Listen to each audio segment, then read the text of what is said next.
So,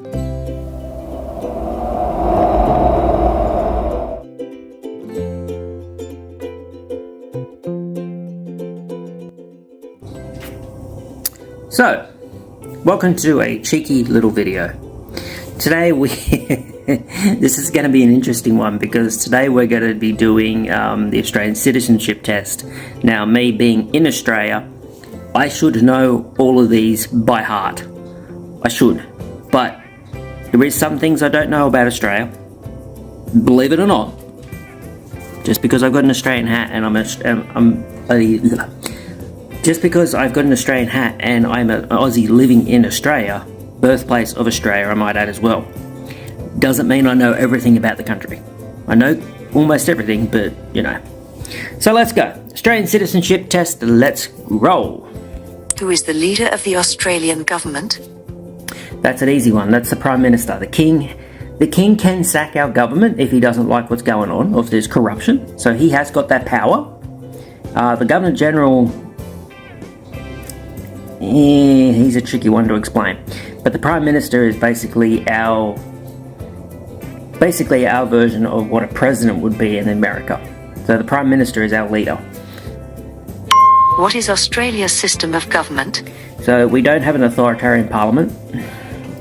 We're not regulated federalism. We are a parliamentary democracy. Who was the commander of the First Fleet? That would be Captain Arthur Phillip. Vice Admiral John Hunter, I believe, was something to do with a submarine. And Captain James Cook was a British explorer that found Australia. So it would be Captain Arthur Phillip. What is true about loyalty to Australia? Well, Australian citizens cannot hold the citizenship of another country. That's bull, because we can have dual citizenship with another country. It's difficult to keep both of them, but you can actually do it. Dual citizenship holder can ignore Australian laws within Australia. No, they cannot. If you're here on holiday, if you're here as a dual citizen, if you're here as an American, you have to follow Australian laws. Okay? That's just how it is. So it's the middle one. Some laws must be followed by Australian citizens even when they are overseas. Which of the following is not true of freedom of speech and expression? Newspapers and television and radio have the same freedom. That is not exactly true, but yes, I suppose you could. We can criticise the government.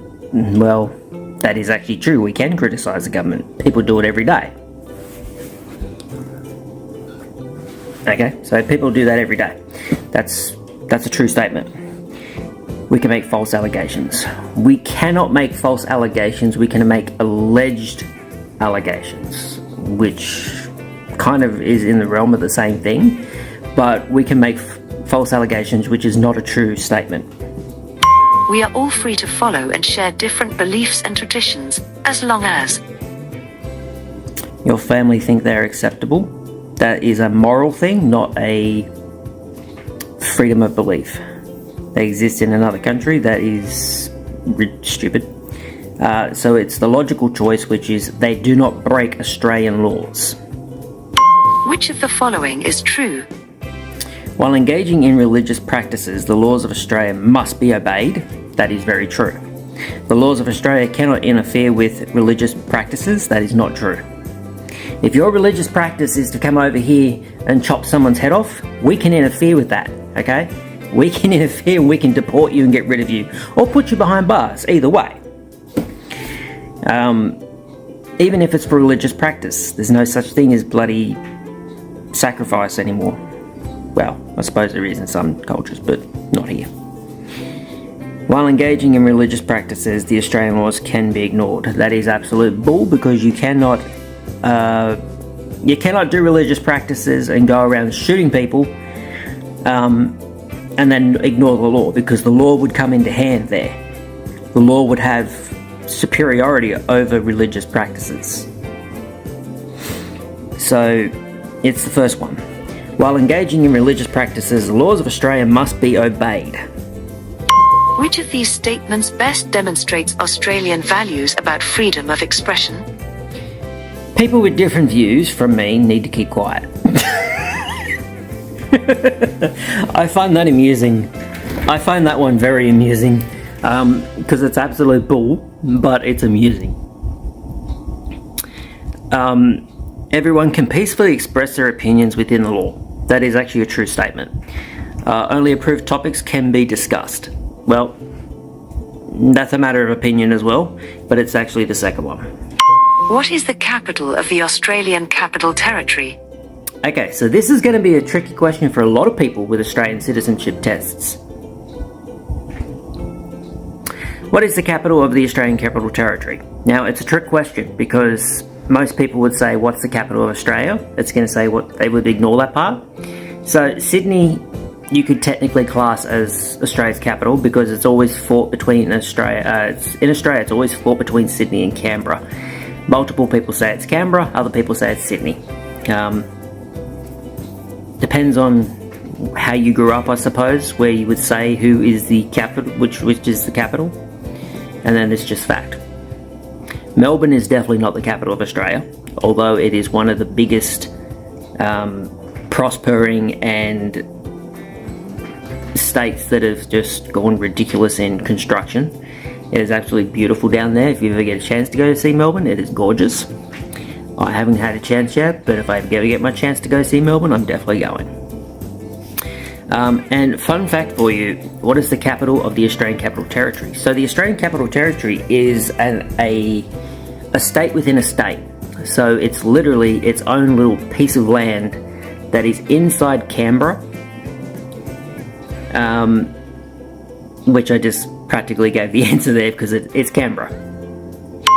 What is the smallest state? So when it comes down to states, smaller states, Tasmania is definitely the smallest because it's practically it's basically the tortilla chip on the bottom of Australia. That's how most people would describe it, I'd say. Some people call it a corn chip, some people would call it a shark tooth, whatever you want to call it.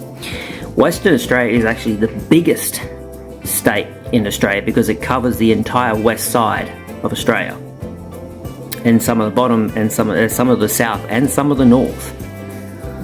So you have the Australian Capital Territory, you have New South Wales, you have Victoria, you have Brisbane, you have South Australia, and you have Western Australia. So the smallest state is actually Tasmania. South Australia is actually equally as big. It's about the same size as New South Wales, roughly. So it's actually Tasmania. A jury is composed of.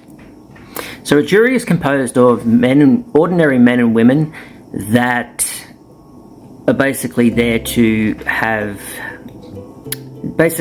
listen to the evidence and decide whether the person's guilty or not, which is actually the bottom answer. The other answers are silly. What is the age of sexual consent in Australia? Now, this is where this gets tricky. This is a very tricky question. A lot of people get this wrong. I would say it's 18 or 19, but the fact that I know this law, so the actual age of sexual consent in Australia is 16 or 17, but it depends on the state and the territory that you're in. Okay? It's the middle one. 14 or 15 is just ridiculous. That is not a law over here. It will never be a law. 18 or 19 is actually, I would say, is more the comfortable side of things. And I think it's the more appropriate side of things. But at the end of the day, it's 16 or 17. And funny enough, the legal age of marriage over here, I believe, is actually 16 as well, which is kind of crazy when you think about it. But it is 16 or 17, yeah. It is 16 or 17, depending on the state and territory. Which of the following is not a part of the Australian national flag? So the Australian national flag has the Union Jack, and it has the Southern Cross Star, or the Commonwealth Star if you want to call that. The only thing it doesn't have is the Aboriginal, and a lot of people want to have that incorporated to the Australian flag. But we are a Commonwealth country at the end of the day, so it is the Aboriginal flag that's not part of it. What is Australia's national anthem? Now, I can assure you that we do not sing God Save the King or God Save the Queen over here, even though there's a lot of Brits. So that's definitely not one. We don't sing Celebrate Australia. That's weird. But me personally, if we had if we had like a national anthem, if we had to pick one, me personally, I would say Come On Aussie, Come On, because I think it's a really good song. And plus it'd be way more catchy than Advance Australia Fair. But whatever. It is Advance Australia Fair. The Australian government is also known as... Okay, so this is going to be a tricky one, because if you break it down into different parts of state and federal territories, the state government deals with the states and territory governments deal with premiers and local governments, basically. So when you call the Australian, so basically you've got three sides of government. You have state government, premiers, and then you have the federal government. So in state government and states and territory governments, they are governed by a Governor General and a Premier. So in America, it would work like the governor governs for that particular state, where we have premiers. So it's actually the middle one, because if you break it down, you either have Chris Minns, which is the New South Wales Premier, or you have the federal government, which is Anthony Albanese and the Labor Party at the moment. Previously it was Scott Morrison and the Liberal and Coalition. So it is actually the federal government. Should people in Australia make an effort to learn English? While it's not necessary, I would say yes. Because we are prominently an English-speaking language, English-speaking country.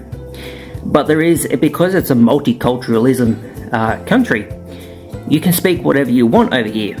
I mean, there is probably a law in there somewhere, but we're not gonna say you can't come over here and not speak Chinese, or you can't come over here and speak Mandarin, okay? You can come over here and speak whatever you want, but while it's not 100% necessary, it is probably a good idea to learn English, because we all speak English, it's our native tongue.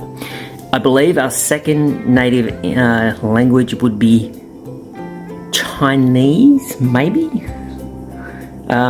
People in Australia should speak whichever language is most commonly spoken in their local neighbourhood. Sure, you can go with that. There is no expectation to learn any particular language in Australia. Yes and no. And I would say it's the bottom one. Yes, English is the national language of Australia, and it helps to get an education, job, and integrate into the community. So it's actually the bottom one. How many houses does the Australian Parliament have? So, fun fact for you. Each state and government have two houses. They have the House of Representatives, which is the Green House, and they have the second house, which is the Red House, which is the Senate. So they make the laws, discuss the laws of the House of Representatives, and then when it goes to the Senate, it's got to get discussed again, and then the Senate decide whether it goes through or not. So we have two houses. The King's representative in each state is? I would say it's the Premier, but the Premier is actually accountable to the Prime Minister. I don't think it's the Governor General, because the Governor General was only one. I want to say it's the second one, the Governor of New South Wales, the Governor of Victoria, so it sounds more... Yeah. What was the population of Australia in 1901? This is a crazy thought, because we went to war not that later, about 14 years later, 1915. Hold on, no, I got that wrong. There was a war somewhere in between 1901 and 1915. I think it was World War I or World War II, one of the two. I don't know if it was 2 million. I don't think it was 4 million or 3 million, but I think the safe answer here is probably 4, because Australia is a big country. So I'm going to say 4. The rule of law means that?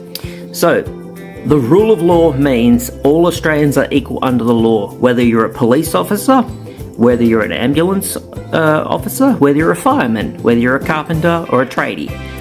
We are all equal under the law, and we all have the same rights under the law. So all Australians are equal under the law is actually the answer. Elected representatives may break the law if they need to. No, absolutely not. The police are exempt from the law? No. So the actual answer is all Australians are equal under the law. And that will be a total of 20 questions. And well done. Well done to Frosty Boy, because Frosty Boy just had 20 questions and got 20 questions out of 20 questions.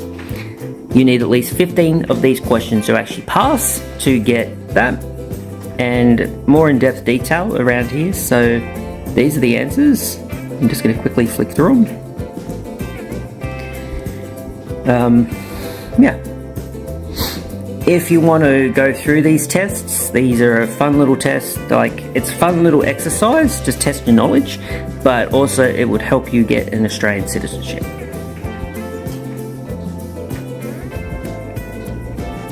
Alright, well, I hope you've enjoyed it. If you have, hit the like button, don't forget to leave a comment and subscribe.